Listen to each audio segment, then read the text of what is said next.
What you're looking at right now is mempool.space. If you've tried sending a Bitcoin transaction in the past month or so, you'd notice the prices are getting exponentially higher, and that is because of ordinals. So what are ordinals? Ordinals fundamentally are a way of taking one Satoshi and putting information on it. And depending on what kind of stuff you're uploading, like an image for example, you're going to take up more of that space. Back in the day, there was moments where Ethereum gas fees spiked to a few $1,000s. Is this a good look for the biggest blockchain in the world? Probably not. Time will tell if Bitcoin gets actually sunk by this stuff, because it kind of could. Also, you might have noticed this headline: Bitcoin Ordinals startup Taproot Wizards raises $7.5 million in seed round. That might be a lot of money, but let me show you something that happened earlier this year. Right now we're looking at Ordi. It is an ordinal that is also a token. It bottomed at around $3 and went up to $23. But what if I told you months ago people minted Ordi for free using their Bitcoin as gas? They simply went here and they typed in the text required to create a BRC20 mint transaction. It was trading near 1 cent to 10 cents for some period of time before skyrocketing to $30. That's why 7.5 million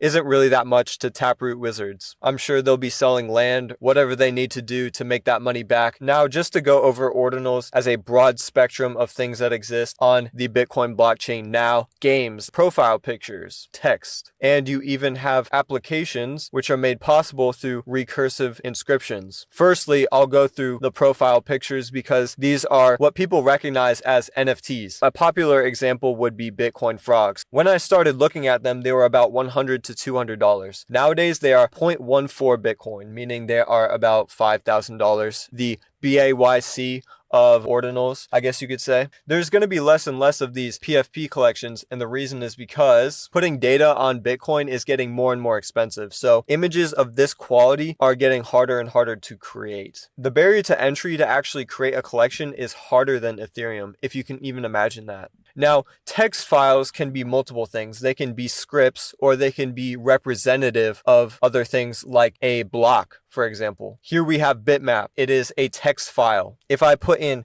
2001.bitmap, if that was already taken, which it definitely is, I will not own that bitmap. Technically, bitmaps could go on forever, so the lower number you get, the better off you are. Another interesting one is .sats, which you can send Bitcoin to directly. It's like ENS, but permanent. There's no rental system. Here's another meta with ordinals: the sub 10K, sub 100K inscriptions. Now, if the price of the transactions are going up, you might imagine there's a lot of inscriptions going on, and you'd be right. We're in the millions now. So if you have an inscription which is early, it is more rare than the later ones, which is why inscriptions that are under 10K are worth a lot more, as you can see. And next, I wanted to briefly talk about BRC20s. It is still very complicated to custody and trade these with other people, and it is also pretty costly. They're not like regular ETH shitcoins, okay guys? I would recommend you look up a guide first, because I can't even go through all of this information in one video. In my opinion, with Bitcoin becoming more popular as a DeFi layer, it's just natural that ordinals will rise with it as well. It really depends on your risk tolerance as to if you're going to invest in this space or not, or if you're going to look into this space and keep your eye on it. There's potential here that the savvy investor may be able to pick up on. But with that, I got nothing else to say. If you enjoyed this video and you thought it was at least a bit educational, please like and subscribe. It helps me with the algorithm, and I hope you have a good day. Peace.